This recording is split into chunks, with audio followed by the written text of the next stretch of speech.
യുവതലമുറയുടെ ക്രിയാത്മകമായിട്ടുള്ള ഇടപെടലും മികവും മുന്നിൽ കണ്ടാണ് പ്രധാനമന്ത്രി വിശ്വകർമ്മ പദ്ധതികൾ ആരംഭിച്ചതെന്ന് കേന്ദ്ര സഹമന്ത്രി ജോർജ് കുര്യൻ. രാജ്യം 5ാമത്തെ സാമ്പത്തിക ശക്തിയാണ്. വരുന്ന 3 വർഷത്തിനുള്ളിൽ ഭാരതം 1ാമത്തെ സാമ്പത്തിക ശക്തിയായി മാറും. സ്വയം ഉൽപ്പന്നങ്ങൾ ഉണ്ടാക്കുകയും അത് വിപണനം ചെയ്യുന്നതിലൂടെയും സാമ്പത്തികമായ ഒരു അടിത്തറ ഉണ്ടാക്കിയെടുക്കാൻ ഭാരതത്തിന് സാധിക്കുമെന്നും മന്ത്രി ജോർജ് കുര്യൻ പറഞ്ഞു.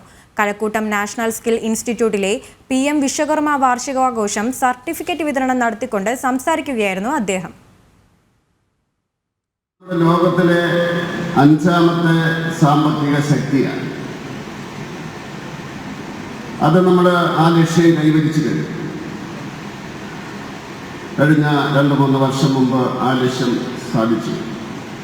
സപ്ലൈ കൂടുന്ന അവസരത്തിൽ അതനുസരിച്ചുള്ള ഉൽപ്പാദനം, അതായത് നിങ്ങൾ ഉൽപ്പാദിപ്പിക്കുന്ന അല്ലെങ്കിൽ ഉൽപ്പാദിപ്പിക്കാൻ പോകുന്ന ഉൽപ്പന്നങ്ങളെ പറ്റിയാണ് പറയുന്നത്. അതിൻ്റെ ആവശ്യം കൂടും. അപ്പം നിങ്ങളിത് വർദ്ധിപ്പിച്ചു കഴിഞ്ഞാൽ സർക്കാരിന് മാത്രമായിട്ട് നടക്കില്ല. നിങ്ങളുടെ വരുമാനം വർദ്ധിപ്പിച്ചു കഴിഞ്ഞാൽ നമ്മൾ 3ാം സ്ഥാനത്തേക്ക്. അല്ലാതെ വേറെ അതിൻ്റെ അകത്ത് വേറെ ഒരു മാലിക്കുമില്ലേ. ജനങ്ങൾ വരുമാനം വർദ്ധിപ്പിച്ചാൽ രാജ്യത്തിൻ്റെ സാമ്പത്തിക ശക്തി 3ാം സ്ഥാനത്തേക്ക്. അപ്പോൾ അതാണ് അഭ്യർത്ഥിക്കുന്നത്.